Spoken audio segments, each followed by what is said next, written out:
Water conservation is a must in the desert. Adhering to your assigned landscape watering days is one easy way you can use water wisely, avoid overwatering, and reduce water waste. But you can save even more water by monitoring your landscape and fine-tuning seasonal needs. On average, Valley residents use about 70 to 90% of their water outside in a typical month. That means outdoors is also where residents have the greatest potential to conserve water. In March and April, both sprinkler and drip watering is limited to 3 assigned days a week according to your watering group. Properties in groups A, C, and E can water on Mondays, Wednesdays, and Fridays. Properties in groups B, D, and F can water on Tuesdays, Thursdays, and Saturdays. Watering on Sunday is not permitted for any group. If you don't know your assigned watering group, simply look at your water bill, call your water provider, or visit snwa.com for help. Turf watered by sprinklers and plants and trees watered by drip emitters have different needs, so let's focus first on sprinklers. Check your irrigation clock first to ensure sprinklers are running only on your assigned spring days. Next, set your clock's start times to run sprinkler cycles in early morning. Water applied in the morning packs more of a punch since it won't evaporate under peak daytime temperatures or get swept away by afternoon winds. Another key to efficient lawn watering is spacing sprinkler cycles over a few hours to ensure your turf doesn't get more than it can possibly drink. Usually turf can absorb only so much water at one time, so we suggest the cycle and soak method, which is basically instead of one long watering event of about 10 or 12 minutes, you break it down into like 3 events of 4 minutes. For example, in the spring you may water at 9 a.m. for 4 minutes, 10 a.m. for 4 minutes, 11 a.m. for 4 minutes. So then it's healthier for the lawn and you don't have any runoff. Many warm season lawns, such as Bermuda grass, can stay healthy with even less water. Think about testing this on your lawn. If you remove 1 minute from each of your 4-minute sprinkler cycles, you can reduce sprinkler watering by 25%. Water dry spots with a handheld hose and test sprinklers for a minute or 2 after every spring mowing. Look for misaligned sprinkler heads and replace broken parts promptly to avoid water waste.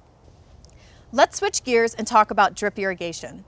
Drip watering is needed less frequently. However, you'll set it to run longer, typically 30 minutes or more, once a day.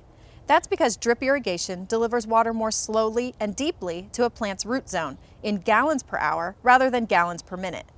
Delivered properly, drip irrigation promotes deep roots that provide better anchoring and stability, protection from hot surface temperatures, and a greater amount of nutrients. Drip irrigation is permitted 3 days a week in spring, but established plants often do well with less. In the springtime, you have cooler temperatures still, especially at the nighttime. Because of that, you can slowly transition from your winter watering into your spring watering. So in winter, you're watering 1 day a week, so just up it to 2 days, and then monitor that for a month or so and see how your plants are doing. They'll probably do fine up until maybe late March or April, and then you can increase it to your 2 and 3 days and go from there. But just continue to monitor the plants and don't just jump from 1 day to 3 days in your watering. Like sprinklers, you should routinely check your drip system to keep your landscape's lifeline in good working condition. Walk through your landscape monthly and look for broken lines or clogged emitter heads. Flush your drip line through the end cap in both spring and fall.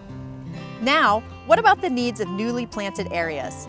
If you've got some spring landscaping projects planned, the key is to think smart from the start.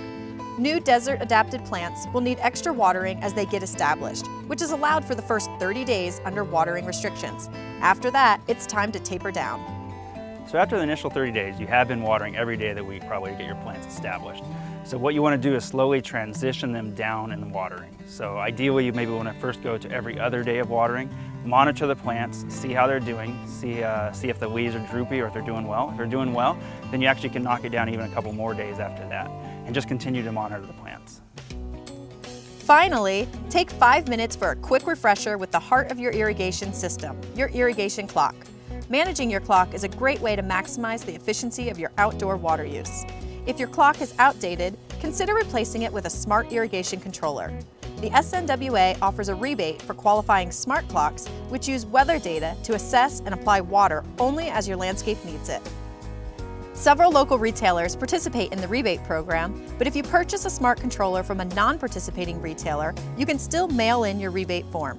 The good news about smart controllers is they get smarter with time. With smart technology on the rise, monitoring your landscape is as simple as tapping into your phone, tablet, or computer. Smartphone apps help residents remotely control their home irrigation system. When you shop for a WaterSmart controller, look for the WaterSense label. Visit snwa.com to learn more about WaterSmart controllers and to print the coupon. As you enjoy another mild Las Vegas spring, you can help your landscape do the same. Increase watering gradually and only as needed, but no more than your 3 assigned days per week. Reporting for Waterways, I'm Jenna Nava.